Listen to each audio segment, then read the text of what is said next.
Graça e paz.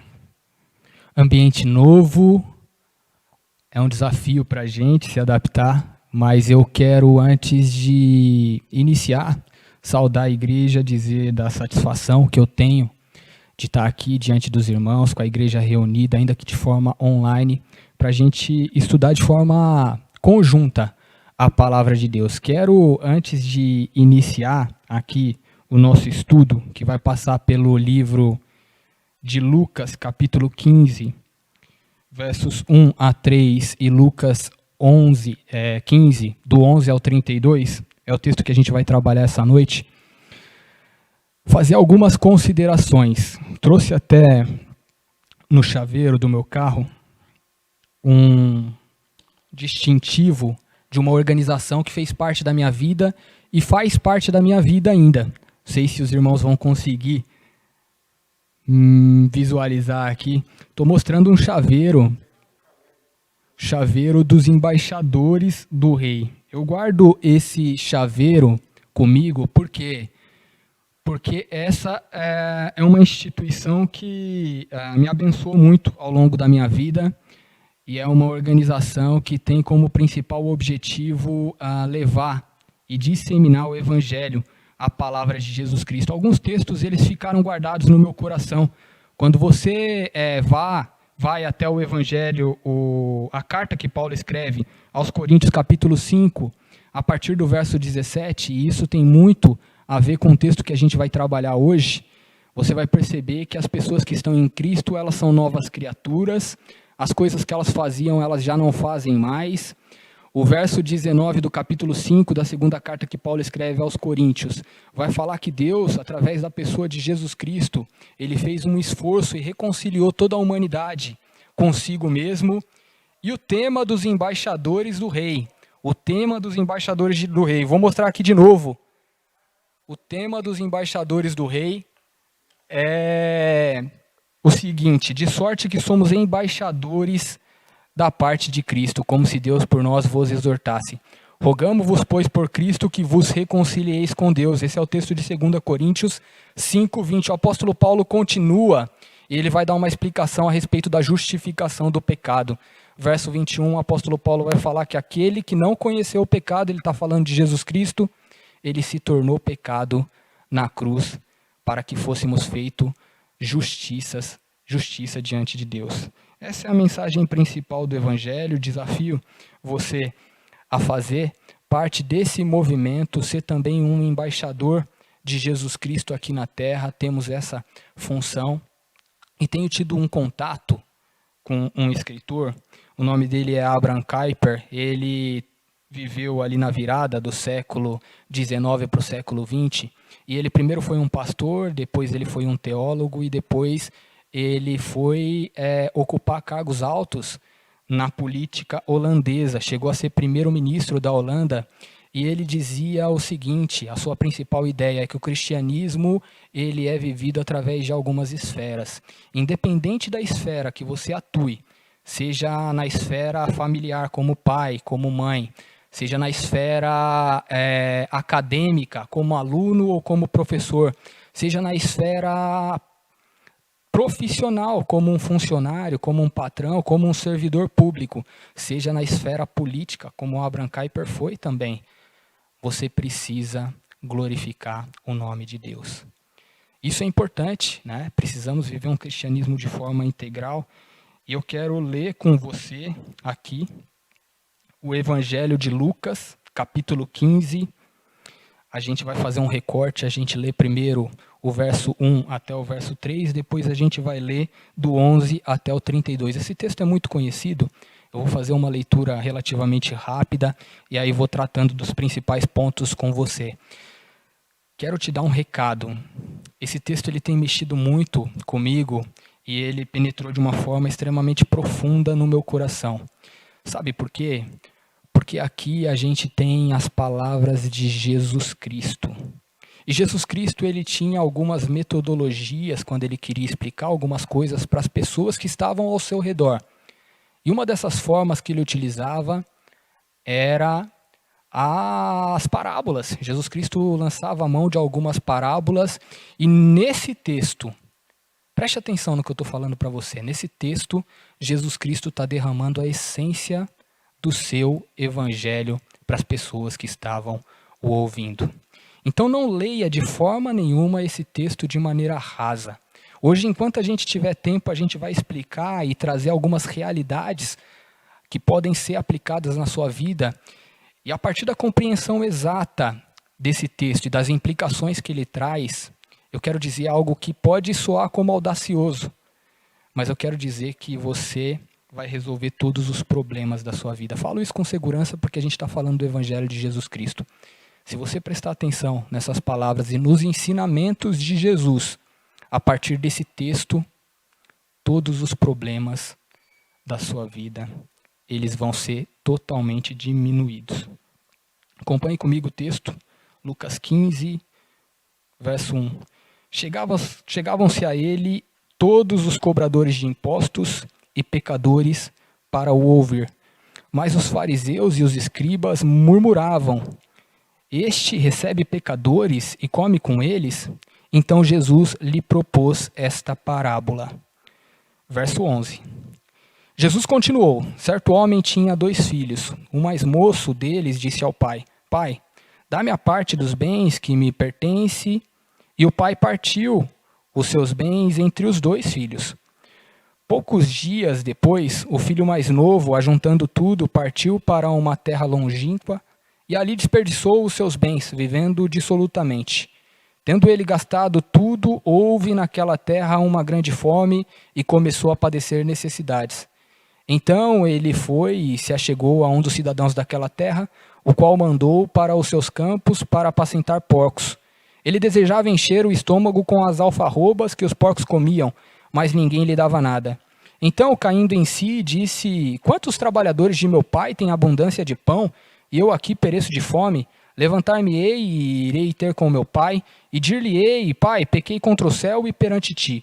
Já não sou digno de ser chamado teu filho, faze-me como um dos seus trabalhadores. Então, levantando-se, foi para o seu pai. Quando ainda estava longe, viu o seu pai, e se moveu de íntima compaixão, e correndo, lançou-se-lhe ao pescoço e o beijou. O filho lhe disse: pai, pequei contra o céu e perante ti, já não sou digno de ser chamado teu filho. Mas o pai disse aos seus servos: trazei depressa a melhor túnica e vestiu com ela, e ponde-lhe um anel na mão e sandálias nos pés. Trazei o bezerro cevado, matai-o, comamos e alegramo-nos, pois este meu filho estava morto e reviveu, tinha se perdido e foi achado. E começaram a alegrar-se. O filho mais velho estava no campo. Quando voltou e chegou perto de casa, ouviu a música e as danças. Chamando um dos seus criados, perguntou-lhe o que era aquilo. E ele lhe disse: veio teu irmão e teu pai o recebeu são e salvo. E o teu pai o recebeu. Matou o bezerro cevado, porque o recebeu são e salvo. Mas ele se indignou e não queria entrar. Então, saindo o pai, instava com ele. Mas ele respondeu a seu pai: olha, sirvo-te há tantos anos, sem nunca transgredir o teu mandamento, e nunca me deste um cabrito para alegrar-me com os meus amigos? Vindo, porém, este teu filho, que desperdiçou os teus bens com meretrizes, tu mandaste matar para ele o bezerro cevado? Respondeu-lhe o pai: filho, tu sempre estás comigo, e todas as minhas coisas são tuas. Mas era justo alegrarmos-nos e folgarmos, porque este teu irmão estava morto e reviveu, estava perdido e foi achado. Essa talvez seja a parábola contada por Jesus Cristo mais conhecida em todos os 4 evangelhos. E aí você pode me perguntar: poxa, mas você vai trabalhar um texto que já é amplamente conhecido pelas pessoas. Eu quero que você preste atenção e observe na riqueza de detalhes que as escrituras elas nos proporcionam. Antes da gente começar a falar a respeito do texto, eu preciso que você faça uma viagem e você se transporte para o momento em que Jesus Cristo está falando. Por que eu separei os 3 primeiros versículos? Eles são extremamente importantes para a gente entender o público público que sempre acompanhava Jesus Cristo e as pessoas que estavam ouvindo o que ele tinha a dizer. É nítido nesse texto a gente perceber aí 3 figuras principais: a figura do pai, a figura do filho mais novo e a figura do filho mais velho. Mas olha que coisa interessante, logo no versículo 1, o texto de Lucas diz o seguinte: chegavam-se a ele todos os cobradores de impostos e pecadores para os ouvir. Primeiro tipo de pessoa que estava sempre interessada nas palavras que Jesus Cristo dizia: publicanos e pecadores. Quero dizer para você que esse é o evangelho escrito por Lucas. Lucas, um médico. É interessante a gente pensar nessas características do autor do texto também, porque Lucas ele não foi uma testemunha ocular dos acontecimentos na vida de Jesus Cristo. Lucas ele teve que fazer um trabalho minucioso de coleta, de buscas de informações, e ele tinha uma cultura elevada. Então você percebe uma escrita fluida, gostosa de ler. Você pega o combo do livro de Lucas, mais o livro de Atos, e alguns comentaristas bíblicos importantes o consideram esse combo como sendo um dos mais especiais de toda a história da humanidade. Isso é muito importante. Experimente ler o Evangelho de Lucas e, na sequência, o livro de Atos. Ali você tem a revelação especial da parte de Deus, o plano redentivo consumado na pessoa de Jesus Cristo e, na sequência, o início da história da igreja. Essa instituição da qual a gente faz parte e a gente louva a Deus por participar. E a gente percebe que nenhuma coisa prevalece contra a igreja. Hoje a gente está falando a respeito de Deus por meio da internet. Esse culto vai ficar gravado e eu não tenho noção de quantas pessoas serão impactadas pelo Evangelho. Pergunta para você: o que você tem feito com as coisas boas que Deus tem te entregado? Como, por exemplo, a internet. Como é que você tem usado a internet? Como é que você tem propagado o Evangelho? Consegue tentar tirar esse ambiente que a gente vive hoje, transportar, colocar uma ferramenta poderosíssima como essa na mão do apóstolo Paulo, por exemplo? Para os jovens, aonde você tem colocado a sua energia? Como é que você tem gastado o seu tempo? Que marca, que impressão você tem deixado? A igreja, ela nada mais é do que os movimentos do Espírito Santo aqui na terra. Olha que coisa interessante. Você começa a ler o livro de Atos, capítulo 1, você percebe Jesus Cristo, já depois de crucificado, morto, ressurreto, ainda se comunicando com algumas pessoas. 40 dias ele fica aqui na terra e ele ascende. Jesus Cristo vai para os céus. 10 dias depois ocorre, e aí você pode ler no capítulo 2 do livro de Atos, o Pentecostes. O Espírito Santo desce e a gente vê o nascimento da igreja, e hoje ele habita em mim e ele habita em você. Às vezes a gente fica com uma visão preconceituosa porque a gente está distante do texto. Você tem uma visão estigmatizada dos fariseus porque muitas das vezes você não conhece aquilo que estava passando pela cabeça deles. Imagine na comunidade em que Jesus Cristo vivia, comandada pelo Império Romano, os fariseus, uma espécie de grupo, partido político, que tinha ali ainda uma ala dentro do farisaísmo mais radical, que eram os zelotes, e eles tinham algumas preocupações. Quais eram? Ter contato com Deus, e na cabeça deles, Deus ele ficava no templo, o templo de Jerusalém e outros templos que ainda existiam, e aqueles fariseus que não podiam ter contato com o templo porque moravam em cidades distantes que não possuíam templo, como por exemplo o jovem Saulo, que depois virou o apóstolo Paulo, eles entendiam que eles teriam contato com a pessoa de Deus através da preservação da lei, do conhecimento e do cumprimento da Torá. Isso é muito importante porque qualquer movimento que acontecesse ali na época de Jesus Cristo com uma característica de rebeldia, como por exemplo uma seita,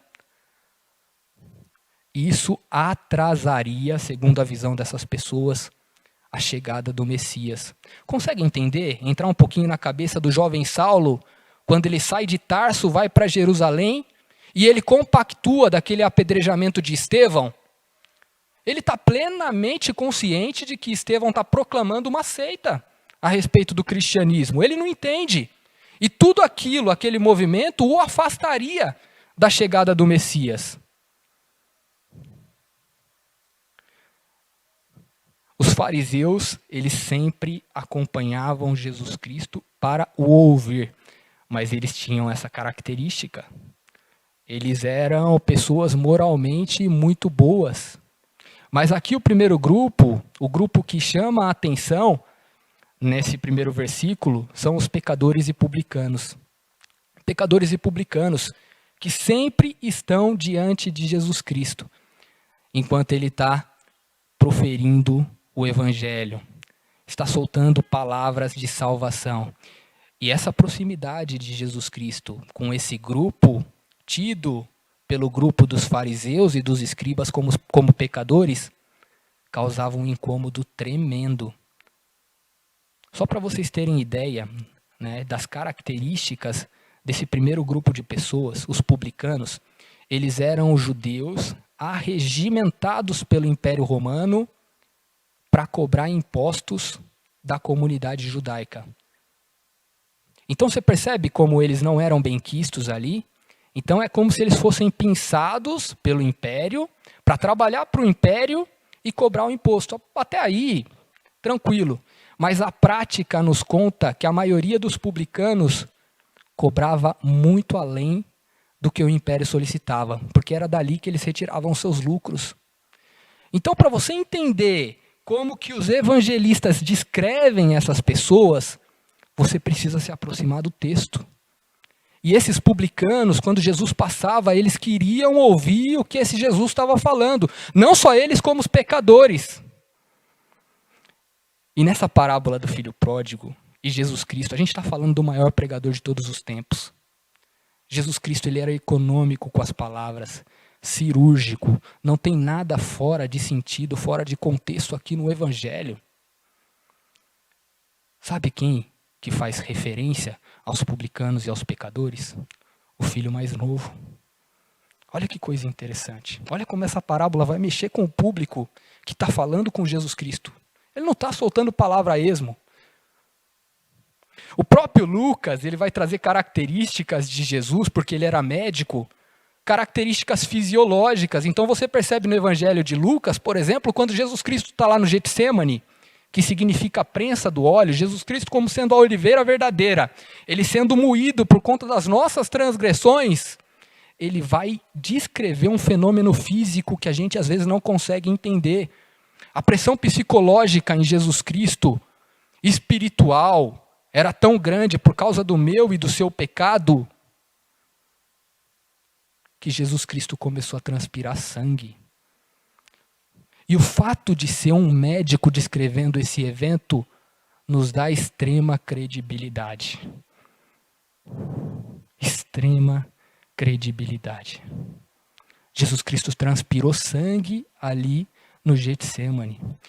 Outro evento que traz a característica humana de Jesus Cristo para o Evangelho de Lucas é você perceber que Jesus Cristo, depois da morte de Lázaro, ele chorou. Uma característica extremamente humana.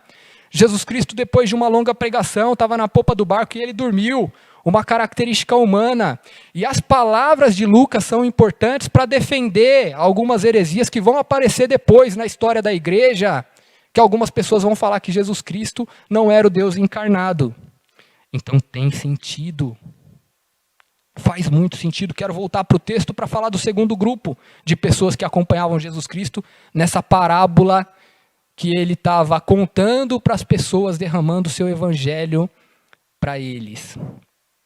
Era o grupo dos fariseus e dos escribas. E percebam o espanto desse segundo grupo. Este recebe pecadores e come com eles. Naquela comunidade patriarcal do Antigo Oriente, da qual Jesus Cristo estava inserido, o fato de você chamar uma pessoa para sua casa e fazer uma refeição, ou ir até a casa de uma determinada pessoa e fazer uma refeição com ela, significava intimidade. Jesus Cristo, ele sempre buscou intimidade com os pecadores. Preste atenção no que eu estou falando. Nunca com o pecado. Jesus Cristo, ele nunca esteve distante dos pecadores. Ele sempre repudiou o pecado. Eu vou fazer uma perna longa aqui e já vou adiantar um trecho enorme, porque eu tenho certeza que eu não vou conseguir terminar minha fala. Mas a pergunta que eu vou fazer para você, e a gente vai reparar aqui na postura dos dois irmãos, é a seguinte. Se o evangelho que a gente está vivendo não é parecido com a prática diária, constante da vida de Jesus Cristo, temos algum problema. Jesus Cristo não repudiava pecadores, o problema dele era contra os pecados. Preste atenção nisso, isso incomodava os fariseus. E aí a gente entra na parábola, você conhece a história, aquele irmão mais novo, que no texto representa os pecadores e os publicanos, pessoas com uma moral totalmente corrompida, que não tinham a menor preocupação em esconder os seus pecados, tinham essa prática de forma deliberada. Esse irmão mais novo, ele chega para o pai e diz o seguinte: olha, pai, reparta os seus bens e divida. Precisamos entender o que isso significa naquela comunidade. E os fariseus estão olhando, né? Estão observando Jesus Cristo contar essa parábola. Isso, por parte de um filho, dava a conotação de um extremo desrespeito. Não era incomum que houvesse partilha de bens, mas isso só acontecia quando o patriarca da família morria. Só para vocês terem ideia, a disposição, a maneira como esses bens eram divididos era mais ou menos assim. O filho mais velho, ele ficava com o dobro do quinhão dos outros irmãos. Aqui no nosso texto a gente está falando de 2. Então o filho mais novo ficava com 1/3, o filho mais velho com 2/3. E a postura daquele pai é surpreendente, porque seria comum aquele filho mais novo ele levar só algumas saraivadas, né, ser repreendido e até deserdado, não fazer mais parte da família e não sair com nenhum tipo de bem. Mas o pai, de forma extremamente amorosa, ele partilha os bens, entrega para o filho mais novo, que vai para uma terra distante viver de forma dissoluta. A gente está falando aqui da região da Palestina e a gente está dentro do Império Romano. Havia algumas cidades, como a cidade de Corinto, que era distante, a própria capital do Império, Roma, que eram cidades extremamente atraentes para os jovens daquela época. Hoje a gente tem algumas cidades que são extremamente liberais e às vezes quando a gente pensa em algumas delas, a gente logo lembra de movimentos relativos, inerentes a posturas pecaminosas, né? Tem algumas cidades ali na Europa que nos remetem a essa ideia. Então, naquele contexto também existiam cidades assim. E o jovem vai, e ele começa a gastar os seus bens. E ele entrega tudo ali para prostitutas, meretrizes, com práticas licenciosas. E aí, num determinado momento, ele se vê sem nenhum recurso financeiro. Só um detalhe, preciso voltar aqui para descrever um ponto importante que eu lembrei agora. O texto aqui, a nossa tradução, ela vai falar que o pai repartiu os bens. Quando você vai para o grego, você vai encontrar uma palavra que é bios. Detalhe importante, né? O Novo Testamento ele foi todo escrito em grego, porque a gente tinha um Império Romano basicamente dividido, né? A parte ocidental falando latim e a parte oriental, que é onde aconteceram a maioria dos eventos bíblicos, falando grego. Isso por conta que o império que precedeu o Império Romano foi o Império Macedônio, na figura do Alexandre o Grande, e aí a língua de fala grega ela era extremamente difundida, como se fosse um inglês hoje em dia. Então, as pessoas que queriam se comunicar bem falavam o grego, e aqui a gente tem um texto originalmente escrito em grego. Lucas ele escreveu esse texto originalmente em grego, e a palavra que traduz bens aqui para a gente é bios. Se a gente quisesse falar de capital, só de dinheiro, outra palavra do grego poderia ser empregada, mas aqui bios tem a conotação de vida. Só para você ter ideia de que para a gente é um pouco difícil entender isso, porque a gente vive em uma sociedade extremamente dinâmica, mas naquela época o patriarca ele tinha a maioria dos seus bens empregadas em imóveis, terrenos, grandes terras, latifúndio. E para ele fazer essa partilha, ele tinha que cortar um pedaço da sua vida, vender os seus bens, imóveis e entregar para o seu filho. Consegue entender o esforço desse pai? Consegue perceber a graça? Consegue perceber a prodigalidade? O movimento deliberado? O amor sem limite? Consegue perceber? Ele entrega. E o filho perde tudo. A gente já passou por isso, a gente avança e ele chega num determinado momento em que ele não tem nada, a região que ele se instalou está passando por uma grave fome e crise econômica, e aí ele chega para um cidadão que lhe oferece emprego e ele vai trabalhar ali cuidando de porcos. Mais uma conotação importantíssima aqui para a gente, para o judeu daquela época, para a comunidade judaica. Se relacionar com um porco, um animal considerado impuro, e mais, desejar a comida que era dada para um porco, isso nos dá a conotação de que esse filho mais novo, ele chegou no estágio mais profundo de depravação e da natureza humana. Trabalho na região de São Paulo e às vezes eu passo ali pela República e eu vejo alguns seres humanos que foram criados por Deus. O livro de Gênesis fala que somos criaturas de Deus, criados à sua imagem e semelhança. Depois da queda, narrada em Gênesis 3, essa nossa capacidade de refletir a imagem de Deus, ela foi totalmente deturpada. E eu enxergo perfeitamente isso quando eu vou para o centro de São Paulo e percebo algumas pessoas num estado deplorável. Dá para a gente fazer um paralelo com esse irmão mais novo aqui. Só que ele cai em si. Ele tem um momento de lucidez e ele percebe que ele tem um pai e que é um pai extremamente gracioso e que é um pai que tem muitas coisas e que pode lhe dar uma condição extremamente melhor. E quando eu estava nesse ponto do estudo desse texto, eu me lembrei um pouquinho da caminhada de Jesus Cristo enquanto ele esteve aqui na Terra. E volto a falar, Jesus Cristo, inclusive no seu ministério terreno, ele foi extremamente didático. E você vai perceber Jesus Cristo se deparando com 3 eventos morte, descritos nos evangelhos ao longo da sua vida. 3 eventos. A primeira é a filha de Jairo, que havia acabado de morrer. Segundo, o filho daquela viúva de Naim. E o terceiro, o próprio Lázaro, amigo pessoal de Jesus Cristo. Olha como as coisas são interessantes. Essas 3 pessoas haviam morrido, mas estavam em estágios da morte diferentes. Preste atenção nisso que eu vou te falar. A filha de Jairo havia acabado de morrer e o texto bíblico nos fala que ela tinha o semblante de alguém que estava dormindo. Dormindo, um estágio inicial da morte. Jesus Cristo se aproxima dela, cessa aquela situação de morte e diz: Talita cumi, levante. Evento 2. O filho da viúva de Naim já estava num estágio mais avançado de morte. O corpo já havia sido preparado e Jesus Cristo se depara com o funeral. O rapaz está no esquife, que era uma espécie de repositório para colocar o corpo e levar até o local em que ele seria sepultado.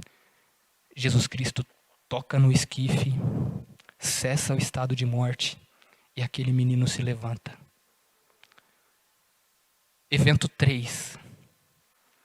Lázaro. Acabei de descrever um sentimento natural dos humanos que Jesus Cristo experimentou quando ele recebeu a notícia. Ele chorou. Lázaro já não estava mais com a aparência de quem havia dormido. Lázaro não estava no seu processo de funeral. Lázaro já havia sido sepultado.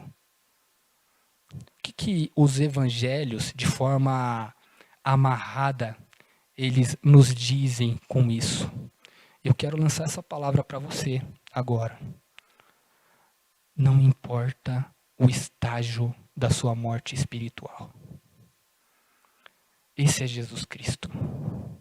Se ele entrar na sua vida, ele cessa essa morte imediatamente. Jesus Cristo tem poder. Ele pode te resgatar independentemente do estágio de putrefação que a sua alma se encontre. Acredite, esse é o Evangelho. Isso aconteceu com o irmão mais novo. Detalhe importante do nosso texto é que o filho mais novo, ele prepara uma espécie de explicação. Ele prepara uma espécie de explicação e ele fala, né, consigo mesmo. Ele abre um diálogo e ele começa a imaginar algumas coisas. Naquela comunidade, era comum que o filho que pedia a antecipação da sua herança, ele não fazia mais parte da família e ele era considerado morto.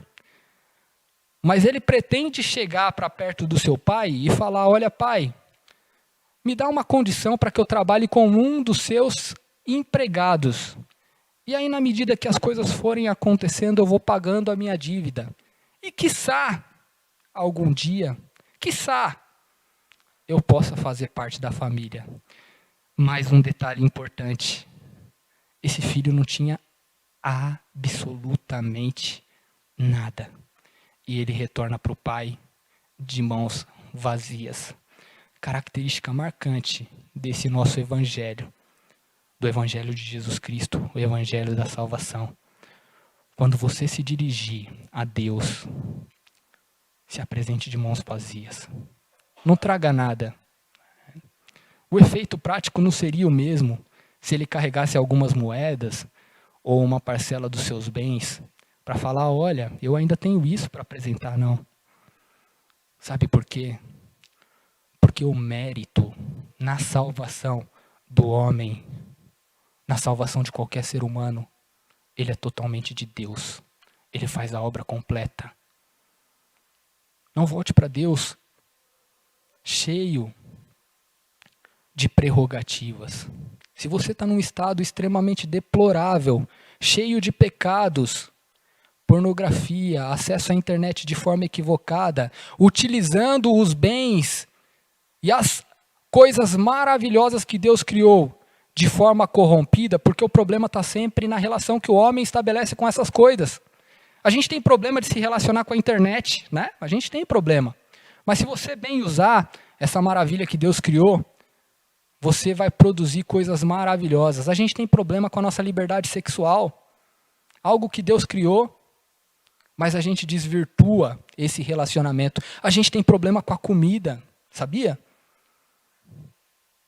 Nosso relacionamento com ela, ele fica deturpado e a gente estraga essa bênção que Deus nos deu. A gente tem problema de nos organizar. Então não venha para perto de Deus com prerrogativas. O filho retorna e a gente percebe que isso não é necessário porque o pai avista ele de longe. E a hora que o filho começa a contar o seu plano, o que acontece? O pai não deixa ele terminar. Interessante que a gente está falando aqui de um patriarca. Ele avista de longe, imagina o texto. Né? Eu fico imaginando, não dá para a gente pensar nesses grandes centros, né? Fico imaginando ele avistando o seu filho, ainda de longe. E o texto bíblico ele fala para a gente que ele corre. Naquela comunidade oriental extremamente patriarcal, era comum as crianças correrem. Os jovens corriam, até as mulheres corriam. O paters, família, ele nunca corria. Sabe por quê? Porque ele teria que levantar a sua roupa e mostrar um pedaço das suas pernas. Esse pai não está preocupado com isso. Ele corre em direção ao filho, não deixa ele terminar de contar o seu plano, pede para um de seus empregados colocar roupas novas nele e um anel no dedo, sandália nos pés. E isso já significava que esse irmão mais novo ele tinha sido reintegrado à família. Isso pode acontecer hoje. Isso pode acontecer hoje. Essa é a graça deliberada de Deus. Independente do que você tenha feito, isso pode acontecer hoje. E o filho, ele é reintegrado à família.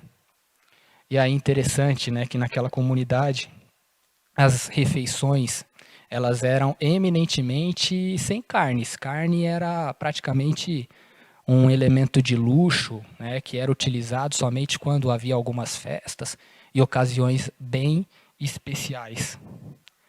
Agora, o novilho cevado, o bezerro da engorda, essa era a principal carne. Não havia carne mais especial que essa. E eu acredito que houve uma festa e uma alegria tão grande, porque esse filho que estava morto, ele reviveu para a família, que toda a comunidade ela foi chamada para participar desse banquete. Esse é o final da última cena do primeiro ato. Graça abundante da parte de Deus, graça abundante. Só que o pai, ele vai ter que lidar com uma situação espiritual muito mais complicada do seu filho mais velho. É por isso que quando eu pedi para os irmãos colocarem o texto aqui nessa mensagem, é a parábola dos dois irmãos. A gente vê amplamente as pessoas comentando até aqui o primeiro ato. Mas o segundo ato, ele traz ensinamentos extremamente importantes para a gente. Por quê? Através de uma plena percepção do que vai acontecer na vida desse irmão mais velho, a gente consegue ter uma redefinição do pecado.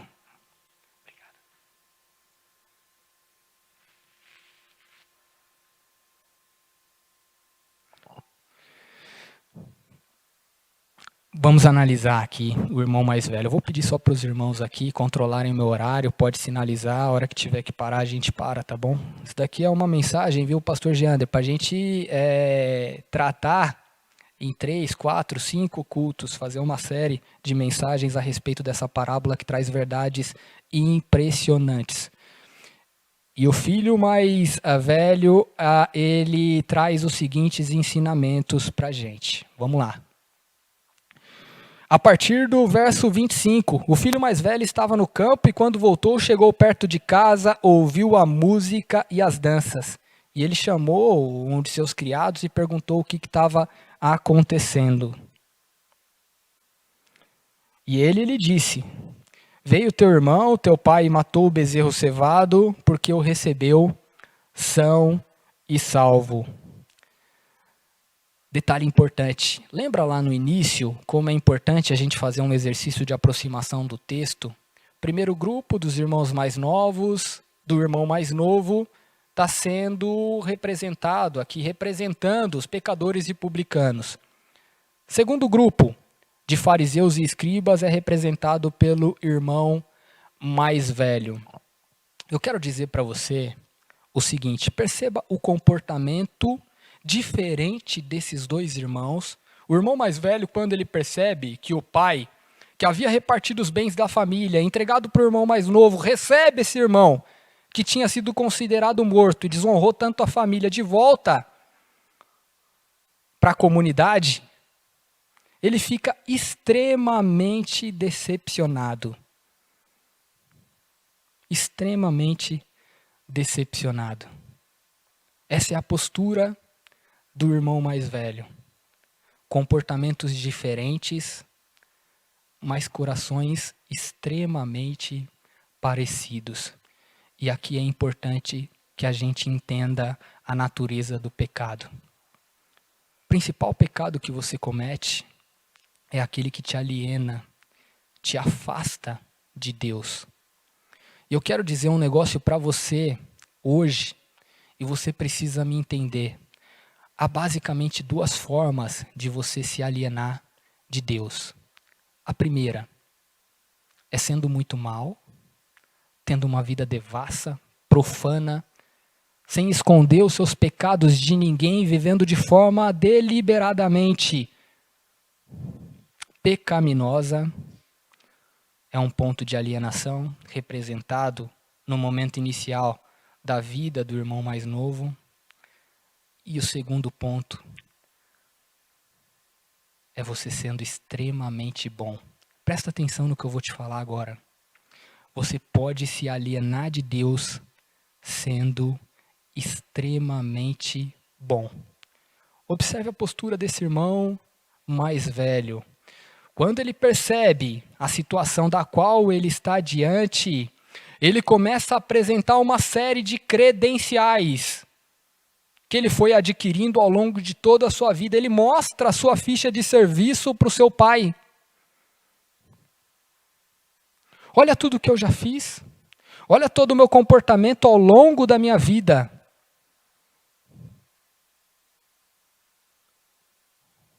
Ele fica do lado de fora da festa.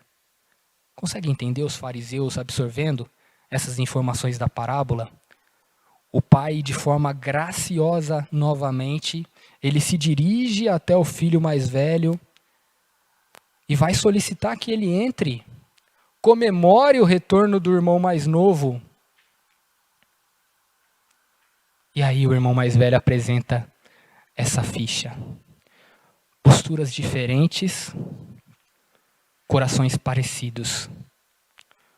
Um não queria se relacionar com o pai, prontamente já pede a repartição dos bens e vai viver de maneira totalmente afastada. O outro não queria um relacionamento íntimo e verdadeiro com seu pai. Ele queria, através dos serviços que lhe foram prestados, controlar o poder e os atributos que esse pai possuía. O que eu quero dizer com isso? O que a parábola está falando? Cuidado.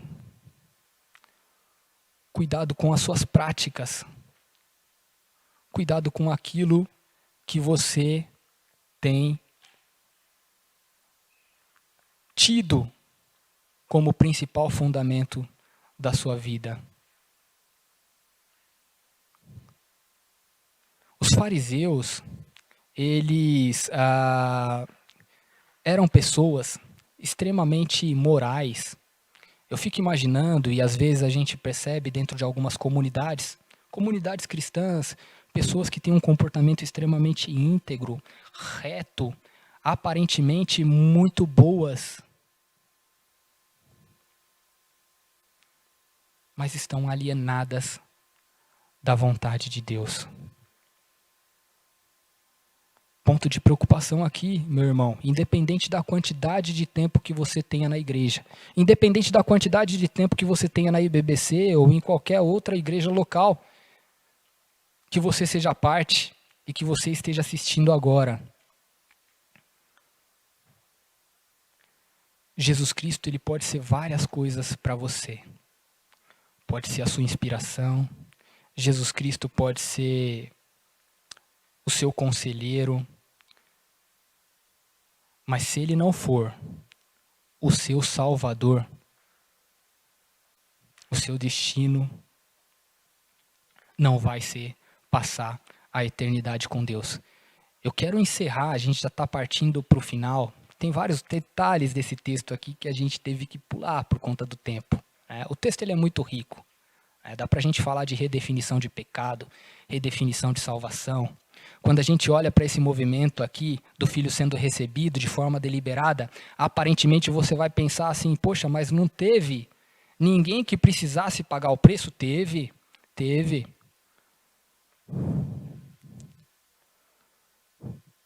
Mas eu quero falar para você que você precisa entender a forma como você tem se relacionado com Deus. Seu coração está totalmente voltado para Ele? As práticas da sua vida, elas estão direcionadas a Deus? Você tem gastado a sua energia para produzir coisas que acrescentem no reino de Deus? E todas essas coisas que eu tenho falado aqui, enumerado, são elementos que só produz quem tem o Espírito Santo dentro de si. Então, quando a gente fala daquela sequência relativa aos embaixadores, é extremamente importante a gente ficar com isso na cabeça. 2 Coríntios 5,17, se alguém está em Cristo, é uma nova criatura. Verso 19, Deus reconciliou toda a humanidade na pessoa de Cristo. É só o sacrifício de Jesus Cristo que importa. Verso 20, somos embaixadores por Deus e o nosso papel é ser instrumento de Deus no movimento de reconciliação de Deus para com o resto da humanidade. Você tem sido um embaixador? Através da sua vida, pessoas têm se reconciliado com Deus?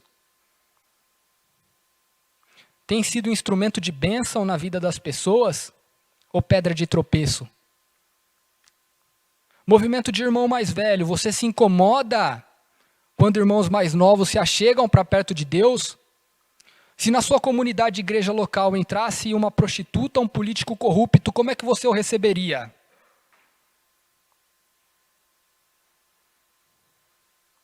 Se o seu movimento for de distanciamento, significa que você não está vivendo o evangelho que Jesus Cristo proclamou. Quero fechar essa mensagem deixando um destaque do texto para você. O irmão mais novo, que representava os pecadores e publicanos, olha que coisa interessante. Ele já está lá dentro da festa. Ele está participando do banquete. Procura no texto depois, para ver como a parábola termina. Jesus Cristo ele faz o convite, através da parábola, para o irmão mais velho. O pai está chamando o filho mais velho para dentro da festa. Mas o texto não termina. Mensagem direta para quem está na igreja há 10, 20, 30, 40 anos. Você vai entrar na festa? Eu fico imaginando a cabeça dos fariseus e dos escribas com essa parábola. A gente não sabe. Texto cheio de graça, cheio de instrução, cheio de verdades para as nossas vidas. E eu quero orar que o Evangelho de Jesus Cristo ele produza sempre efeito na sua vida. Que quando você for estudar um texto da Escritura, que você vá desprovido de qualquer preconceito e mergulhe no texto. A palavra ela é muito rica, ela tem a capacidade de te instruir e traz verdades para que a gente viva bem aqui na terra. Leia a Bíblia todos os dias, abra o seu coração, se relacione com Deus. Ele tem muito para falar através da sua palavra. Não leia de forma superficial. Leia a Bíblia. Estude, se relacione com Deus. Deus, eu quero te agradecer porque a tua palavra, ela sempre produz frutos em nossos corações.